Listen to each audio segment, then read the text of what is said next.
India में startup का दौर चल रहा है। हर कोई अपना बिजनेस स्टार्ट करना चाहता है। जॉब्स करने वाले बहुत परेशान हैं क्योंकि इंडिया में अनएम्प्लॉयमेंट रेट इतना बढ़ चुका है कि लोग कुछ ज़्यादा ही परेशान हो चुके हैं। लेकिन क्या जॉब छोड़ना और किसी बिजनेस की तरफ बढ़ना आपके लिए क्या सही डिसीजन रहेगा? आज एक ऐसे ही शख्स की बात करेंगे जिसने अपनी जॉब छोड़ी और एंड में सक्सेसफुल भी बना। तो वीडियो को पूरा देखना और अगर मोटिवेशन और अच्छा लगे तो चैनल को सब्सक्राइब और वीडियो को लाइक भी जरूर करना। पैनासोनिक कंपनी का नाम तो सबने सुन ही रखा होगा। आज बात करेंगे उनके ओनर की और बताएंगे उनके बारे में कुछ ऐसी बातें जो यकीनन आपको कुछ ज्यादा ही पसंद आएगी। हर इंसान अपने हिस्से की मेहनत किसी न किसी बहाने कर ही लेता है, फिर भले ही आप सोने के पालने में क्यों ना पले हो। अगर आपका जन्म किसी अमीर और बड़े घर में भी हुआ है तो आप इस बात से निश्चित नहीं रह सकते कि आपकी सारी उम्र आराम से कट जाएगी और आपको ज्यादा मेहनत नहीं करनी पड़ेगी। अगर कोनोसुका भी इस बात को ऐसे ही सोच लेते तो आज शायद इतने सक्सेसफुल नहीं बन पाते और ना ही पैनासोनिक जैसी इतनी बड़ी कंपनी खड़ी कर पाते। अगर कोनोसुके भी ऐसा सोच लेते तो आज इतने सक्सेसफुल नहीं बन पाते। आप पैनासोनिक का नाम तो जानते ही होंगे।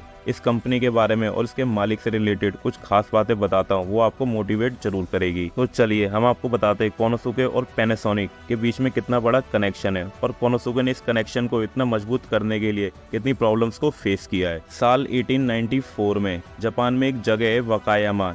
इसी साल इसी जगह पे कोनोसुके माशुता का जन्म हुआ था। उनकी फैमिली काफी रिच फैमिली थी और घर में ऐसी कोई प्रॉब्लम भी नहीं थी। इनके बड़े होने और पालन पोषण में भी किसी तरीके की कोई कठिनाई नहीं हुई थी। शायद उन दिनों में मात्सुशिता के माता पिता को लगा कि वो अपने बेटे को एक अच्छी जिंदगी दे सकते हैं, लेकिन उन्हें क्या पता था कि बुरा वक्त उनके लिए बाहें फैलाकर इंतजार कर रहा है। उन दिनों मात्सुशिता की उम्र 5 साल की थी जब एक दिन अचानक एक ही झटके में सब कुछ बदल गया। 1899 में एक गलत फैसले के कारण मात्सुशिता के पिता को इतना बड़ा नुकसान उठाना पड़ा कि उनका सब कुछ बिक गया। गांव के जमींदार कहलाने वाला ये परिवार अचानक से गरीब हो गया था। ऐसी स्थिति आने के बाद परिवार को सब कुछ बेचकर किसी और जगह पर जाकर रहना पड़ा। अपना घर, अपनी जमीन, सब कुछ छोड़ना पड़ा इस परिवार को। अब एक ऐसी जगह पर रहने लगा था जहाँ उनकी मूल जरूरतों का भी पूरा पालन पोषण होना बहुत मुश्किल था। हालात ऐसे बदतर हो गए थे कि 9 साल की उम्र तक कोनोसुका मात्सुशिता के हाथों में किताब तक छिन गई थी। पढ़ाई छोड़ परिवार की आर्थिक मदद के लिए मात्सुशिता काम करने लगे। छोटे मोटे काम करते हुए मात्सुशिता को एक दुकान में नौकरी मिल गई। एक अच्छे परिवार में जन्मे मात्सुशिता की जिंदगी इतनी बदल चुकी थी कि अब हर दिन सुबह आंख खुलने के साथ साथ उनको अपने जिंदगी की जरूरतों के लिए लड़ना पड़ता था और उनका सारा दिन दुकान पर काम करते हुए ही बीत जाया करता था। वो सिर्फ दुकान का ही काम नहीं बल्कि दुकान के मालिक के घर का काम भी किया करते थे। कोनोसुके मात्सुशिता कि इतनी मेहनत भी ज्यादा दिनों तक उनकी नौकरी बचा नहीं पाई। इंसान की जिंदगी में आने वाला कोई भी मौका उसके लिए सुनहरा साबित हो सकता है। इस बात को कोनोसुके ने प्रमाणित कर दिया था।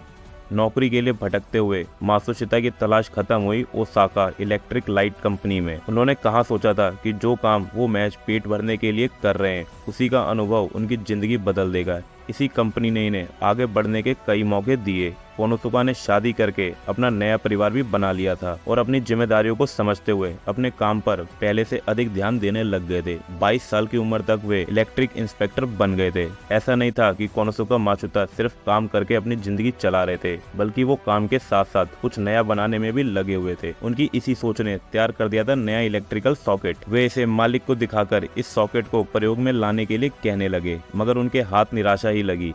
कंपनी के मालिक ने उनके इस आइडिया को रिजेक्ट कर दिया। उनका कहना था कि ये आइडिया काम नहीं करेगा। अच्छी बात ये थी कि भले ही कोनोसुका का आइडिया रिजेक्ट हो गया था, लेकिन उनका हौसला और विश्वास अभी भी कायम था। उन्हें पूरा यकीन था कि उनका बनाया इलेक्ट्रिकल सॉकेट काम करेगा। साल 1917 में कोनोसुका ने ओसाका इलेक्ट्रिकल लाइट कंपनी की जॉब छोड़ दी। मात्सुशिता अब अपना खुद का काम शुरू करना चाहते थे, लेकिन इसके लिए ना तो इनके पास पैसे थे और ना ही इनके पास कोई ऐसा एक्सपीरियंस था। ईयर 1917 में कोनोसुका मात्सुशिता ने ओसाका इलेक्ट्रिकल लाइट कंपनी की जॉब भी छोड़ दी। मात्सुशिता अब अपना खुद का काम शुरू करना चाहते थे, लेकिन इसके लिए ना तो इनके पास पैसा था और ना ही इनके पास कोई एजुकेशन थी।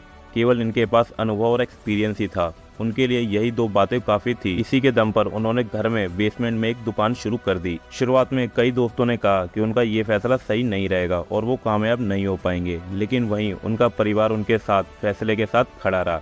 मात्सुशिता ने अपने प्रोडक्ट के सैंपल तैयार करके बेचने शुरू कर दिए। थोक विक्रेताओं के पास जाकर सॉकेट बेचने की कोशिश करने लगे, लेकिन समस्या ये थी कि कोई भी इन पर और इनके प्रोडक्ट पर विश्वास नहीं दिखा रहा था। सबने इनके सैंपल को रिजेक्ट किया। हर बार की तरह कोनोसुका इस बार भी निराश नहीं हुए और कोशिश करते रहे। समय बीतने के साथ साथ इनके प्रोडक्ट की तकनीक को देखते हुए इन्हें कुछ ऑर्डर मिलने शुरू हुए। काम चलने लगा था, लेकिन इतनी रफ्तार से नहीं कि उसके सारे घर चल सके। देखते ही देखते इनकी आर्थिक स्थिति बहुत ज्यादा बेकार होने लग गई। घर चलाने के लिए कोनोसुका को अपने घर के सामान तक बेचने पड़े थे। घर की आर्थिक स्थिति भले ही बेकार हो जाती, लेकिन कोनोसुका का विश्वास अभी भी कम नहीं हुआ था। उनके कुछ पहचान के लोगों ने उन्हें जिद छोड़ने के लिए कहा, नौकरी करने की सलाह दी, मगर उन्होंने नहीं मानी। भले ही लोगों को उनका फैसला देखकर लग रहा था कि ये पागल हो गया है, लेकिन उन्होंने अपना विश्वास खत्म नहीं होने दिया। एक दिन अचानक ही उन्हें उनके सॉकेट के 1000 पीस तैयार करने का ऑर्डर मिला और इसी ऑर्डर ने उनकी किस्मत बदल दी। इस सफलता के बाद तो उन्होंने कभी पीछे मुड़ के देखने की जरूरत भी नहीं समझी। देखते ही देखते इनके द्वारा बनाए गए प्रोडक्ट की मांग इंटरनेशनल कुछ ज्यादा ही बढ़ने लग गई थी। 13 मार्च 1918 वो जो कंपनी इन्होंने छोटी सी शुरू की थी एक सॉकेट बनाकर, उस कंपनी का नाम रखा इन्होंने पैनासोनिक, जिस कंपनी में आज हजारों लोग काम करते हैं और जिसका टर्नओवर आज बिलियन डॉलर्स में है। 103 साल पहले ये पैनासोनिक कंपनी बनी थी और 1989 में 94 साल की उम्र में इस कंपनी के मालिक ने इस दुनिया को छोड़ दिया था। जिस समय इस कंपनी के मालिक कोनोसुका मात्सुशिता इस दुनिया से गए थे, इनकी कंपनी का revenue business 42 billion US dollar था। घर के बेसमेंट में शुरू हुई ये छोटी सी कंपनी आज पूरे वर्ल्ड की सबसे बड़ी इलेक्ट्रॉनिक्स की कंपनी है। तो जिन लोगों ने स्टार्टअप के लिए प्लान किया और वो लोग सोच रहे हैं कि वो कुछ अपना करना चाहते हैं और जॉब को छोड़ना चाहते हैं, तो रास्ते में कठिनाई बहुत आएगी, लेकिन किसी भी रूट पे सक्सेस पाने के लिए आपका विजन और डायरेक्शन बिल्कुल क्लियर होना चाहिए और आपको उससे भटकना नहीं चाहिए। बाकी अगर दुनिया के एक अच्छे इंसान की कहानी सही लगी हो तो चैनल को सब्सक्राइब और वीडियो को लाइक जरूर करें।